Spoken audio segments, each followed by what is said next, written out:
Yesu akasema, liondoeni jiwe. Martha dada yake yule aliyekuwa amekufa akasema, lakini Bwana, wakati huu atakuwa ananuka, kwani amekwisha kuwa kaburini siku 4. Yesu akamjibu, sikukuambia kwamba ukiamini utauona utukufu wa Mungu? Kwa hiyo wakaliondoa lile jiwe kutoka kaburini. Yesu akainua macho yake juu akasema, Baba, ninakushukuru kwa kuwa wanisikia. Ninajua ya kuwa wewe unisikia siku zote. Lakini nimesema haya kwa ajili ya watu wao waliosimama hapa, ili wapate kuamini ya kuwa wewe umenituma. Baada ya kusema haya, Yesu akapasa sauti yake akaita, Lazaro, njoo huku. Yule aliyekuwa amekufa akatoka nje, mikono yake na miguu yake ikiwa imefungwa vitambaa vya kitani na leso usoni pake. Yesu akawaambia, mfungueni, mwacheni aende zake. Kitabu cha Yohana 11 mstari wa 39 hadi 44.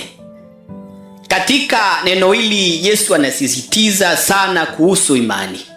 Kabla ya kufufua Lazaro, anashukuru Mungu Baba kwa kumjibu maombi yake siku zote. Kisha anaendelea kusema haya yote anayafanya ili watu waamini ama wawe na imani.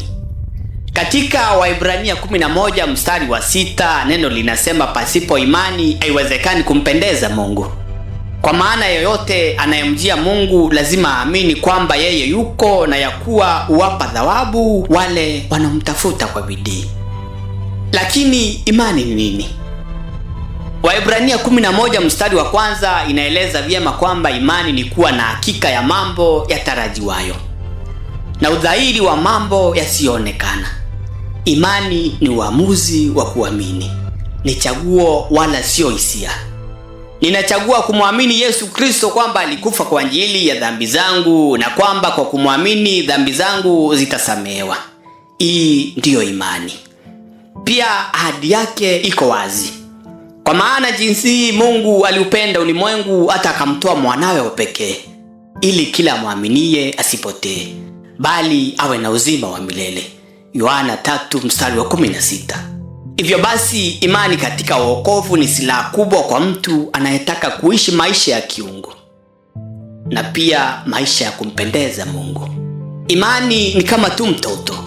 Mtoto uzaliwa na kisha kwa malezi bora ukua hadi ukomavu. Hivyo basi, katika wokovu imani pia uzaliwa ndani ya mtu, kisha ukua hatua kwa hatua wakati ambapo mtu anafanya mapenzi ya Mungu katika wokovu. Katika kitabu cha Yakobo 2 mstari wa 17 inasema kwamba imani pekee yake bila matendo imekufa. Basi pia wokovu bila imani umekufa. Kuna watu wengi waliookoka lakini wanaishi katika mateso ya kila aina kwa kukosa imani, wengine wakiwa wamefungwa na upotovu wa kidini. Ili uzuie imani kukua na mtu kutofahamu nguvu katika Injili. Mtu anapookoka, imani inafaa kuwa chanzo chake yeye kuwa na faida katika kumjua Mungu. Sio sahihi mtu kuishi maisha yanayofanana siku zote katika wokovu. Inafaa kukua katika imani, kubadilisha maisha kutoka kiwango cha chini hadi cha juu.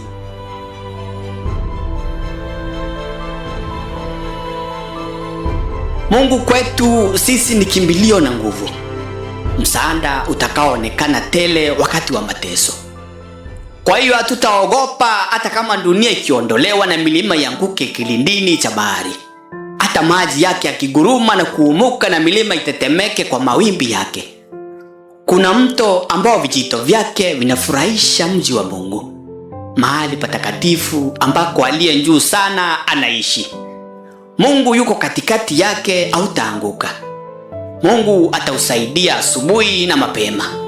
Mataifa yanafanya gazia, falme zinaanguka, yeye upasa sauti yake, dunia ikayeyuka.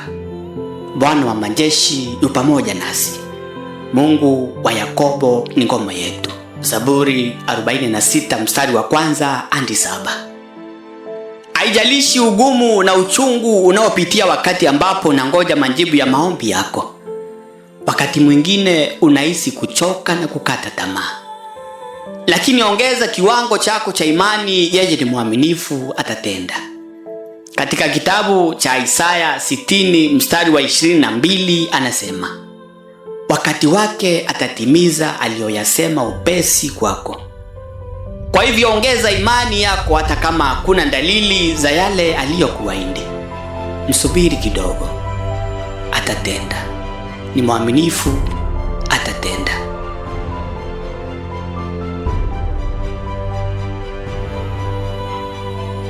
Hadi wakati mwingine, kama uko majaliwa yake Mwenyezi Mungu, ukue katika imani, uishi katika maisha ya faida za kumjua Mungu.